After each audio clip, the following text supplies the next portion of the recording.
यदि आप पहली बार चैनल पर आए हैं तो ये सब्सक्राइब बटन पर क्लिक करें और एरो पे क्लिक करके ऑल आइकन पर क्लिक जरूर कर दीजिएगा।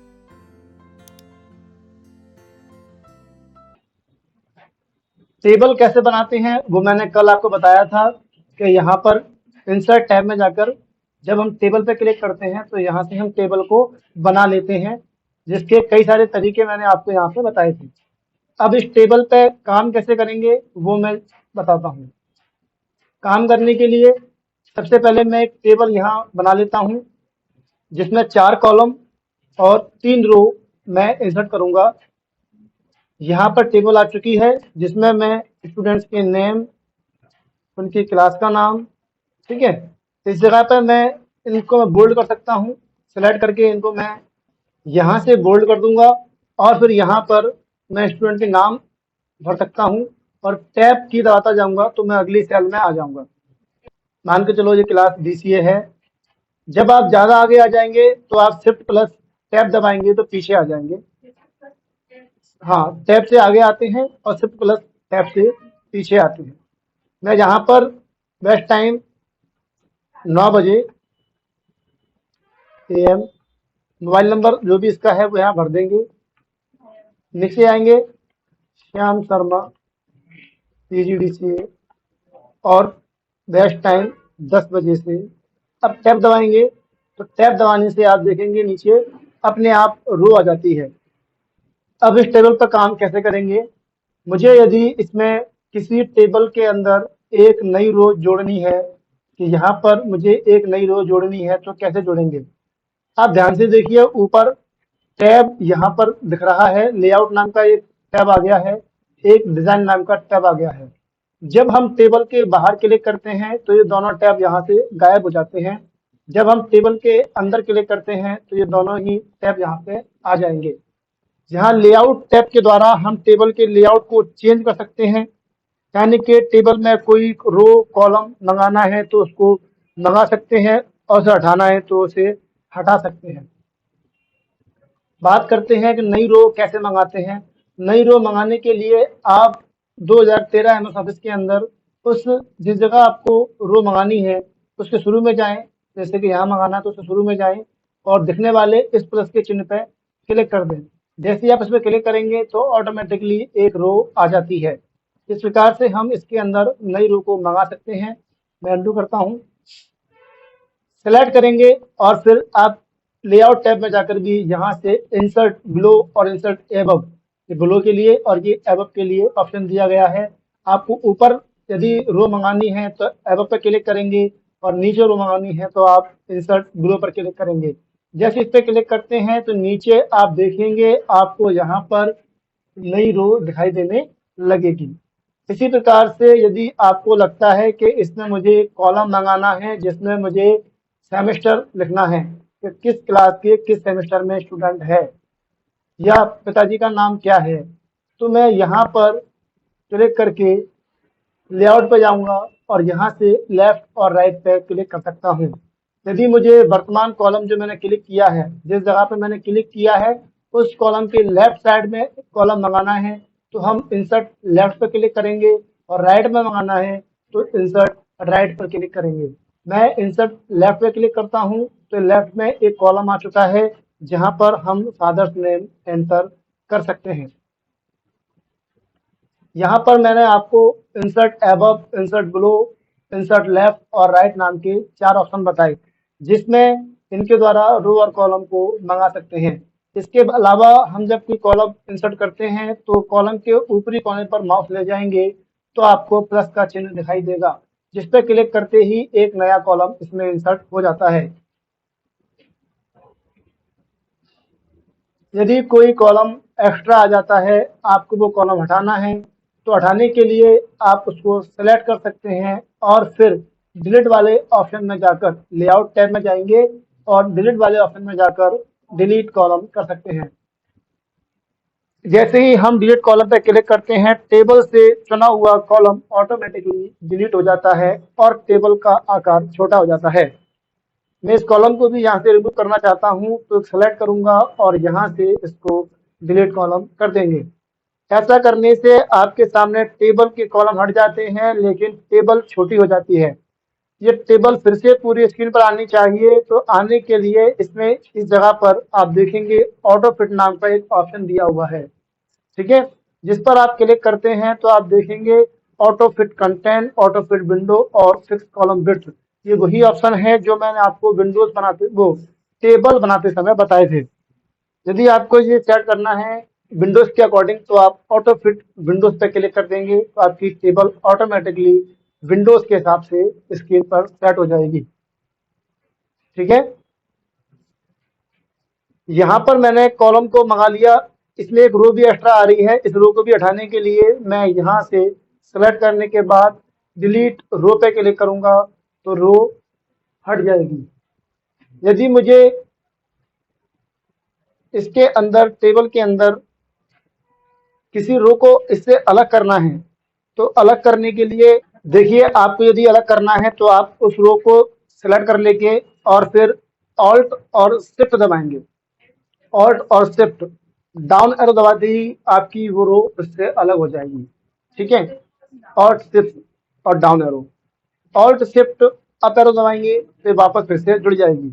यदि आपको दो कॉलम या दो रो को अलग करना है तो दो रो को सेलेक्ट करेंगे, ऑल्ट शिफ्ट डाउन एरो दबाएंगे तो दोनों की रो अलग हो जाएंगी और ऑल्ट शिफ्ट अप एरो से दोबारा से जुड़ जाएंगी।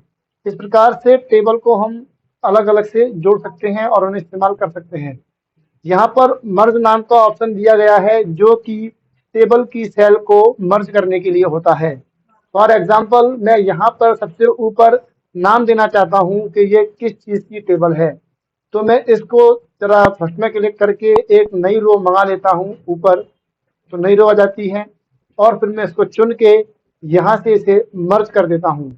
जैसे ही मर्ज पे क्लिक करूंगा तो ये तीनों की जो चार कॉलम थे, चारों सेलेक्ट किए हुए कॉलम ऑटोमेटिकली मर्ज हो जाएंगे।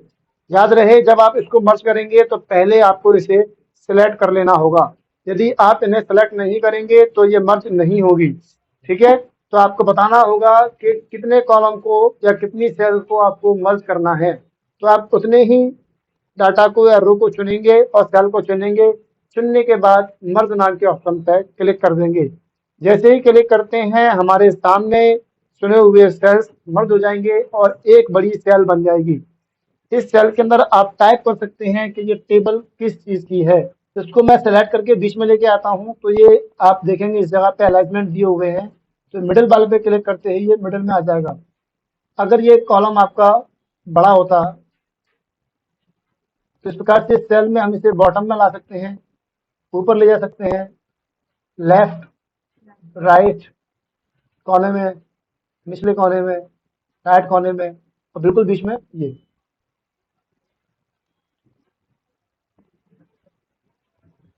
मर्ज सेल के बाद स्प्लिट सेल दिया हुआ है। यदि आपके पास कोई ऐसी रो है या ऐसा कोई कॉलम है जो आपको स्प्लिट करना है, मान के चलिए मुझे यहाँ से ये कॉलम दो भागों में मर्ज तोड़ना है, तो हम स्प्लिट सेल पे क्लिक करेंगे और ये पूछेगा कि कितने कॉलम बनाने हैं, कितनी रो बनानी है, उसमें हम टाइप कर देंगे और ओके कर देंगे। जैसे ही ओके करेंगे तो आपके सामने दो कॉलम और एक रो बन के आ गई जो मैंने डाला था। मैं फिर से इसको क्लिक करता हूँ इरेज के ऊपर, टेबल इरेज, और यहाँ से ये हट जाएगा। ठीक है, या इसको आप मर्ज भी कर सकते हैं। फॉर एग्जाम्पल क्लिक किया, दो कॉलम एक रो, तो ये आप सेलेक्ट करके इसको यहाँ से मर्ज भी कर सकते हैं। तो कॉलम मंगाने के ऑप्शन हो गए, मिटाने के ऑप्शन हो गए, डिलीट कॉलम, डिलीट रो, डिलीट सेल और डिलीट टेबल, यहाँ से मिट जाएंगे। इसके बाद इसके अंदर ऑप्शन दिया हुआ है स्प्लिट टेबल, यानी कि टेबल को स्प्लिट करने के लिए। यदि आपको ये टेबल इस जगह से स्प्लिट करनी है तो आप इसे स्प्लिट कर सकते हैं। पूरी को चुनेंगे यहाँ से यहाँ तक, कीबोर्ड से ऑल्ट शिफ्ट डाउन एरो दबाएंगे तो उतनी टेबल अलग हो जाएगी। ऑल्ट शिफ्ट अप एरो दबाएंगे तो दोबारा से ये जुड़ जाएगी। इसके अलावा आप यहाँ क्लिक करेंगे और स्प्लिट टेबल से भी इसको स्प्लिट कर सकते हैं। ठीक है, वापस जोड़ने के लिए आप अंडू कर दीजिए या सेलेक्ट करके ऑल्ट शिफ्ट अप एरो दबा दीजिए। यहाँ तक के ऑप्शन मर्ज वाले हो चुके हैं, कॉलम वाले, रो वाले और मर्ज के ऑप्शन करा दिए हैं। ऑटो फिट के ऑप्शन मैंने बता दिए आपको। इस पे क्लिक करते हैं तो हमारी टेबल कंटेंट के अकॉर्डिंग फिट हो जाती है। जैसा कंटेंट होगा वैसा ही टेबल हमारी सेट हो जाएगी। यदि हम इसे कर देंगे ऑटो फिट कंटेंट की जगह पे ऑटो फिट विंडो, तो हमारी ये टेबल जो है वो इस विंडोज के अकॉर्डिंग यहाँ से यहाँ तक और ये यहाँ से यहाँ तक सेट हो जाती है। अभी हम इसमें टाइपिंग करेंगे तो हमारे टाइपिंग करने से हमारे कॉलम देखेंगे बड़े हो सकते हैं। ये कॉलम बड़ा हो रहा है, तो हम चाहते हैं कि कॉलम बड़े नहीं हो, हमारे जितने बड़े कॉलम हैं उतने ही सेट रहें, ये ज़्यादा बड़े कॉलम नहीं होने चाहिए। तो इन्हें सेट करने के लिए भी हम अपनी टेबल के अंदर क्लिक कर सकते हैं और इसको यहाँ से फिक्स कॉलम विड्थ पे क्लिक करना होगा। जैसे ही इस पे क्लिक करेंगे फिक्स कॉलम विड्थ पे, तो ये सेट हो जाएगा। और सेट होने के बाद अब आप कुछ भी लिखेंगे इसके अंदर तो कॉलम बड़ा नहीं होगा बल्कि नीचे जगह ले लेगा।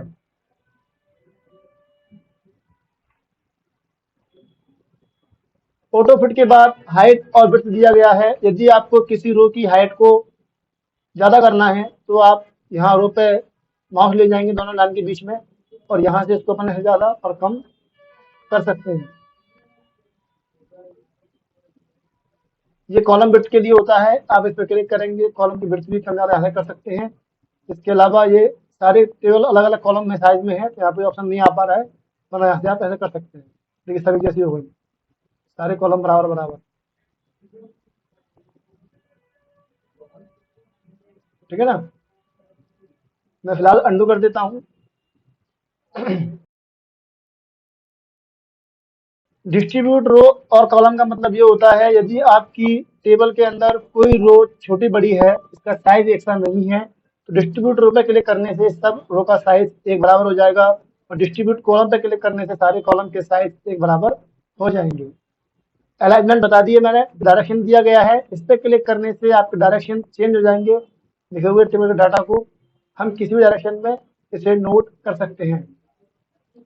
वापस अंडू कर देता हूँ और सेट कर देता हूँ।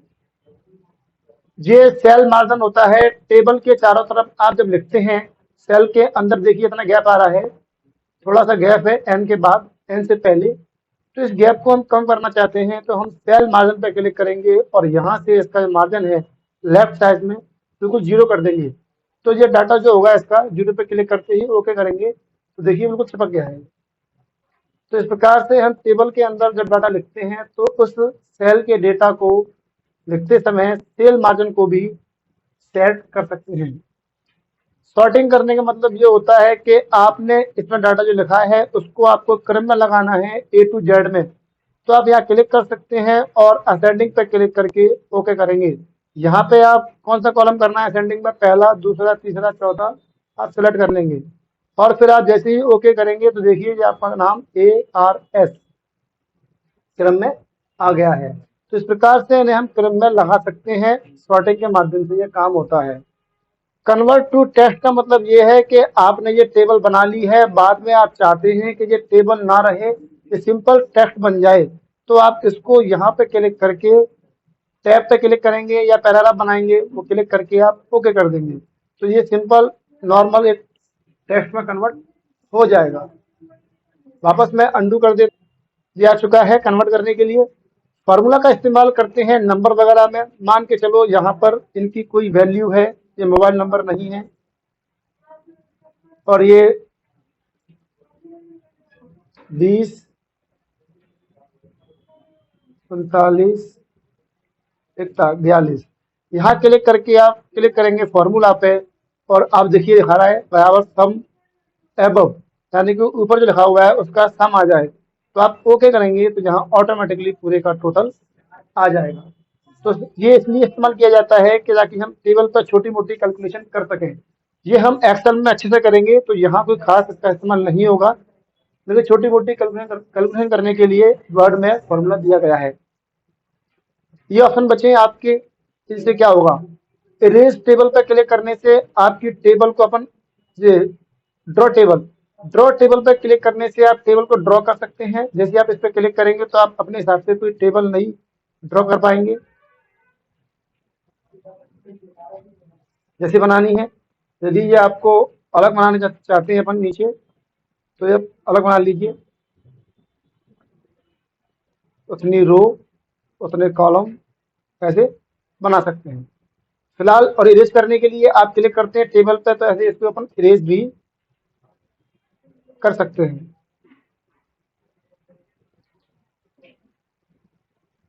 लेआउट में गए, इरेज पे क्लिक किया,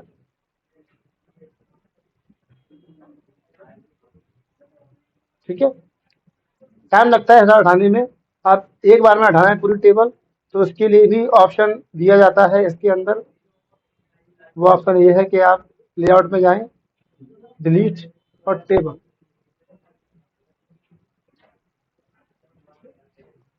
ड्रॉ हो गया, इरेज हो गया। प्रॉपर्टीज पे क्लिक करते हैं तो हम देख सकते हैं कि हमारी टेबल की प्रॉपर्टीज क्या है, यानी कि हमारी टेबल किस जगह पे आ रही है, लेफ्ट साइड में, सेंटर में, राइट में, अराउंड करके या नन। तो मैं इसको, ये दिख रही है आपको लाइन लाइन दिख रही है, डैश डैश सी लाइन दिख रही है। ये लाइन दिखने का मतलब ये है कि आपने कुछ टाइप कर रखा है, अलग से पैराग्राफ टाइप कर रखा है। तो उस पैराग्राफ में आपकी टेबल कहाँ पे आएगी, पैराग्राफ के ऊपर, पैराग्राफ के सेंटर में, पैराग्राफ के राइट साइड में, टेबल किस जगह पे आएगी, वो सेट करने के लिए तरीका होता है। तो यहाँ क्लिक कर सकते हैं, ओके कर सकते हैं, हमारी टेबल उसी साइड में सेट हो जाएगी। फिलहाल मेरी टेबल विंडोज के हिसाब से सेट है, छोटी नहीं है, इसलिए वो ऐसी नहीं हो रही है। अगर ये टेबल इस प्रकार से होती, कंटेंट के अकॉर्डिंग सेट होती, तो देखिए राइट साइड में आ चुकी है। प्रॉपर्टीज पे क्लिक करके मैं से लेफ्ट कर दूंगा तो ये लेफ्ट में आ जाएगी, ठीक है। फिलहाल मैं इसको विंडो से कर देता हूँ सेट। इसके बाद प्रॉपर्टीज के बाद दिया गया है view grid line. Grid line का मतलब होता है जब हम इसको इरेज करते हैं टेबल को, तो कुछ लाइन यहाँ पे आपको दिख रही होंगी डैश डैश करके, इरेज करने के बाद भी लाइन दिखती है, ये ग्रिड लाइन होती है। तो व्यू पे क्लिक करेंगे तो शो हो रही है, दोबारा क्लिक करेंगे तो हाइड हो जाएंगी। तो ग्रिड लाइन शो हो या नहीं हो, वो अपन यहाँ से मंगा सकते हैं और हटा सकते हैं, यानी कि शो और हाइड कर सकते हैं। ये आपका पॉइंटर है चुनने के लिए, इस पर क्लिक करके हम टेबल के किसी भाग को चुन सकते हैं, ऐसे करके सेलेक्ट कर पाएंगे। क्लियर है यहाँ तक। तो ये आपके ऑप्शन हो गए हैं, सेलेक्ट ऑप्शन, विजो grid, properties, draw, erase table, delete table, insert above, insert below, left right, merge cell, split table, auto fit करना, हाइट और विड्थ सेट करना, रो और कॉलम को डिस्ट्रीब्यूट करना, उनका अलाइनमेंट, 9 प्रकार के अलाइनमेंट टेबल में होते हैं, direction, sell margin, short, convert और फॉर्मूला मैंने यहाँ पे करा दिया। जब आपकी टेबल बड़ी होती है, ये टेबल आपकी इतनी बड़ी है कि 2-3 पेज में आ रही है, तो आप यहाँ से रिपीट हेडर पे क्लिक करके हेडिंग को चुन लेंगे और यहाँ से करेंगे रिपीट हेडर, तो ये हेडिंग हर पेज पे ऑटोमेटिकली प्रिंट होगी। तो ऐसा करने से हम इसको हर पेज पे प्रिंट भी कर लेंगे। ये मेरी टेबल छोटी है, पूरे पेज पे नहीं आ रही है, इसलिए ये ऑप्शन बंद है। डिजाइन टैब जो दिया हुआ है, इसके अंदर आप देखेंगे यहाँ पे कुछ डिजाइनिंग करने के ऑप्शन दिए गए हैं। आप किसी पे क्लिक कर देंगे, आपकी टेबल उसी डिजाइनिंग में कन्वर्ट हो जाएगी। लेकिन इसमें बहुत सारे डिजाइन दिए गए हैं, आपको यदि कोई डिजाइन पसंद ना आए तो आप खुद के डिजाइन भी बना सकते हैं। वो बनाने के लिए मैंने बता चुका हूँ पहले भी, आप खुद की फॉर्मेटिंग करने के लिए आप सेलेक्ट करेंगे, इसमें बाल्टी से कलर डालेंगे बैकग्राउंड में, है ना। फॉन्ट चेंज करना है तो आपका फॉन्ट चेंज करने के लिए आप होम में जाके यहाँ से इसका फॉन्ट कलर चेंज कर सकते हैं, इसका साइज, इसकी स्टाइल चेंज कर सकते हैं। इसे आपको अलग कलर में करना है तो इसको आप चुन के फिर से डिजाइन में जाएंगे या जैसे हो जाएगा, होम पे क्लिक करके दिए बाल्टी, यहीं से इसकी जो हेडिंग्स है इसको ओपन कर देते हैं डार्क, इसका कलर भी मैं व्हाइट कर देता हूँ, फॉन्ट करता हूँ एरियल, ठीक है। तो इस टाइप से हम सेटिंग कर सकते हैं अपने हिसाब से। तो ये डिजाइनिंग का काम भी आप कर सकते हैं। इसके अलावा टेबल के बॉर्डर चेंज करने हैं तो यहाँ से टेबल की बॉर्डर की मोटाई और टेबल के डिजाइन यहाँ से चेंज होंगे। आपको जो डिजाइन टेबल का चाहिए आप उस पर क्लिक करें और पेन से या क्लिक करेंगे तो आपकी टेबल पर वही बॉर्डर आ जाएगा, ठीक है। तो इस प्रकार से हम कलर चेंज करना है तो कलर भी चेंज कर सकते हैं। यहाँ से ब्लू कर देता हूँ तो देखिए ब्लू कलर में आएगा। तो हम अपने बॉर्डर को भी कलर चेंज कर सकते हैं, स्टाइल को चेंज कर सकते हैं। क्लियर है यहाँ तक। इस प्रकार से कल आपको कंप्यूटर पे कोई भी ट्रेन का टाइम टेबल, अपना स्कूल का टाइम टेबल या किसी प्रकार की कोई भी एक टाइम टेबल बना के मुझे दिखाना है, कोई भी लिस्ट बना करके। क्लियर है। तो आपका ये होमवर्क कल के लिए, जो आप मुझे करके दिखाएंगे। इसके बाद मैं आपको आगे के टैब के बारे में बताऊंगा। यदि आपको आज का वीडियो अच्छा लगा हो तो वीडियो को लाइक करें, शेयर करें, कमेंट करें, और यदि पहली बार चैनल पर आए हैं तो चैनल को सब्सक्राइब जरूर कीजिएगा। मिलते हैं अगली वीडियो में, तब तक के लिए गुड लक और गुड बाय। जय हिंद।